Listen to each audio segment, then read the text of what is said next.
For people with dementia and their loved ones, it is not an easy road.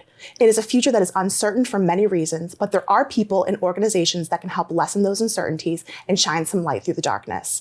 I sat with Certified Dementia Practitioner and co-founder of Ember Holistic Care, Shari Flight, to learn more about the sensitive work she does with dementia patients and the people who love them.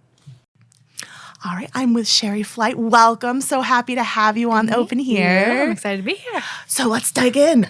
So how did you get into this field? So my background is actually memory care. So I've worked in memory care assisted livings for, how old am I? Like 4, going on 15 years now.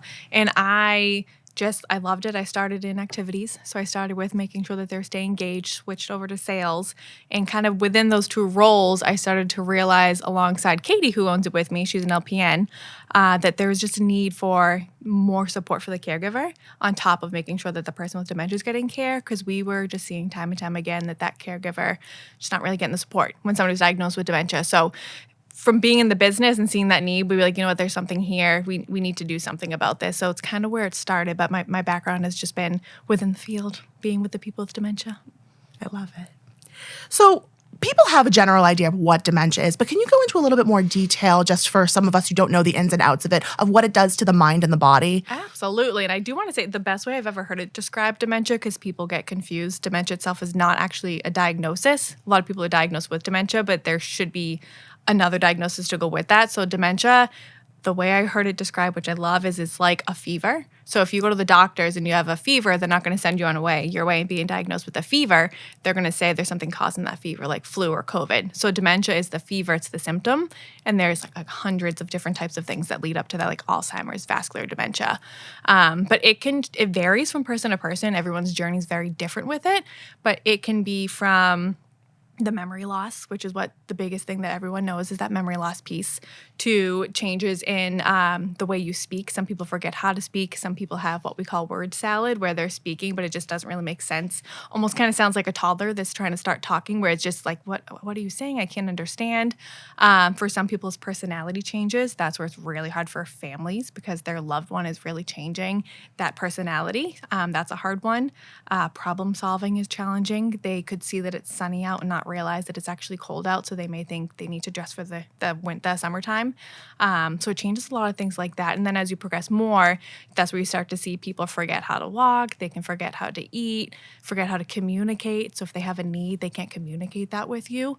So it's a lot of changes that can happen, and depending on the type of dementia and the person in particular, that journey can look a little different for everybody.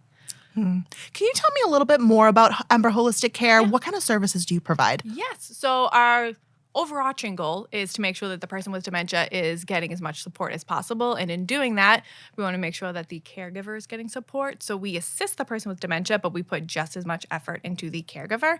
So we can do anything from give us a call when you need us, whether it's you need to move to a community or you need to call the doctor's office and talk to them about what's going on and you don't quite know where to go. We can assist with that. We have different packages, which allows us to go into wherever their loved one calls home. So we can assist with visiting in person with the loved one. We can assist with the caregiver, whatever support they need if they're trying to have a life again, because they've just had that caregiver title and they don't know how to be the daughter anymore. They don't know how to go out and socialize anymore because they've just been caring for that person. So we'll assist with stuff like that too. So we'll create a care plan for both of them with the goal of making sure that caregivers no longer having caregiver burnout, and then the person with dementia is getting that care. And then we also have presentations. So we are in a few communities presenting on dementia just to make sure that the professional caregivers also have that support so that they can provide the best care and the best approach to that person with dementia too. So kind of a variety of things. And then our biggest thing that we really try and use is our holistic approach. So with the knowledge that most people as they progress do need some type of medication to assist, we try to first see what can we change as caregivers from the holistic side of things, whether it's through meditation, Reiki, education on just approach in general, trying to how can we change our approach to that person so that we can figure out what the trigger is for whatever behavior they're happening. So we assist with that too, and all those services also are offered to our caregivers too. I like that you dive into Eastern medicine as well. That's really interesting because you don't see those approaches being utilized in dementia care very often. We have seen so many benefits with it. People that have your quote-unquote dementia-related behaviors like agitation, anxiety, it's common to just want to get a prescription for them, but we're like, no, what's the trigger? Is it too loud in here? Is the way that I approach this person? Is it a specific person? Are they hot, cold, thirsty, and they can't tell us? So we try to figure out all of that while also incorporating with family approval, meditation, Reiki, aromatherapy. So we try to incorporate that first. And if none of that's working, then okay, maybe it's a chemical change in the brain, and that's where we truly need to look into medication. Right. So you had mentioned that you offer services for professional caregivers and businesses. So why is it important for professional caregivers in senior living communities to get additional training from like an outside source rather than internal? Yeah. So from being in the buildings, I have seen firsthand that the caregivers and all frontline staff, truthfully, they're listening to that management team all day long. So sometimes it's nice to have a different person coming in.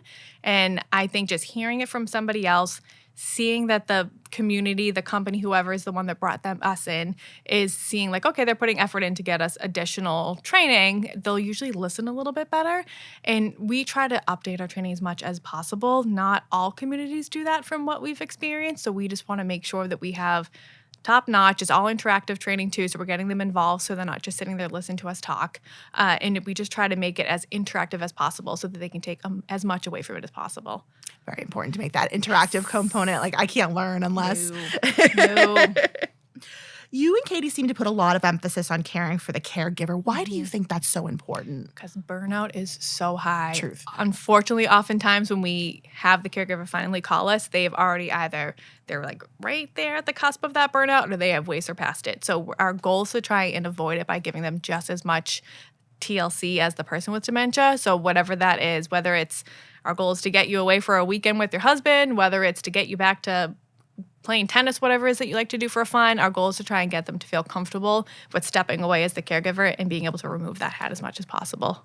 What advice do you have for people who have loved ones with dementia? It's such a tough journey and there's so many unknowns. Yes. How do you help them with that path? Yeah, like with the progression in general, you Yes.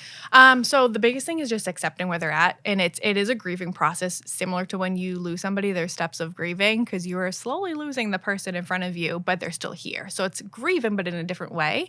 So it's the biggest piece of advice is enjoy every beautiful moment, because there's going to be days we have beautiful moments with them, and there's going to be days we have very challenging moments with them. And it's so easy to focus on what they're losing and not focus on what they still can do. So it's common that the caregiver wants to just jump in and do everything for them, but trying to hold on to as much independence as possible is so important. So if today she can pull her pants up by herself and tomorrow she can't, that's fine. Let's celebrate that win that yesterday she was able to, and today will help her where she needs. So just always living in their world and just being where they're at in that moment, knowing that every moment's going to be so different. And then the biggest thing too is just build your team of support, whether it's friends, whether it's family, whether it's professionals like us, whoever that may be. Build that team of support, because there's going to be moments where you're going to need to step away and you want to have someone that you can reach out to, but people that are also checking in on you too. Got to have that village. Yes, it's so important, and nobody does that, unfortunately, because it's hard to ask for help and it's hard to accept help. Right, exactly. So what are some misconceptions that people might have about dementia? That they still can't make decisions on their own, I'd say is my biggest one. So it's common that when someone is diagnosed with dementia, again, we just assume that they can't do things anymore. They can't cook anymore. They can't get themselves dressed anymore. They can't drive anymore. While all those things are eventually going to happen, everyone's so different with their journey, so you kind of have to just assess and see where they're at. So again, just because mom has dementia doesn't mean she can't still help you in the kitchen. It might look a little different. Maybe you're just having her cut up the vegetables versus all the other steps, or maybe you're having her wash the vegetables, or maybe she's folding the napkins for you for the table. Still making sure that you're allowing them to do things, but just switching it up for them as they progress in a way they can still be successful. You must get really attached to people, especially, their families and going through, because it's such an emotional journey. So what has that experience been like for you? It's challenging in the sense of you build relationships with them, but at the same time, if it's a beautiful relationship, then I have so many families that I still keep in touch with from when I was in communities to current clients right now.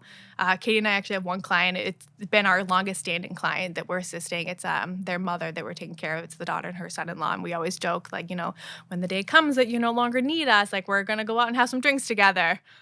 So it's hard, but it's rewarding. And it's nice when you can build those relationships with the families, because then it just makes it easier. They're more comfortable with you and vice versa. And it just makes it so much easier because it feels like you're caring for someone who has been in your life for so long, even if they've only been a client or a patient or whatever you call them for a month. Right.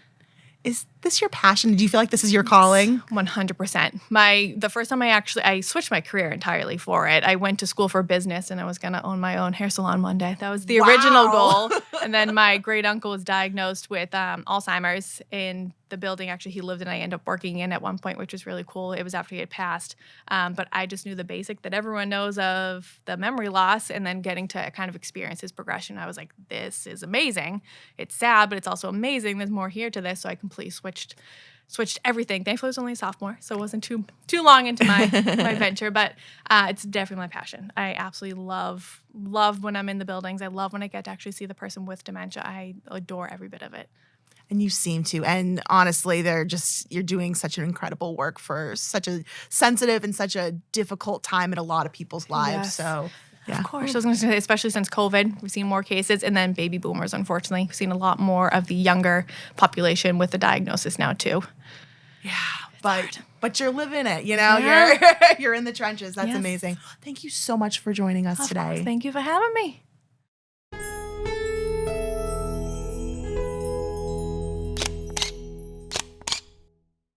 Hi friends, if you like this video by The Local Scene, share the love and give it a thumbs up. Don't forget to subscribe.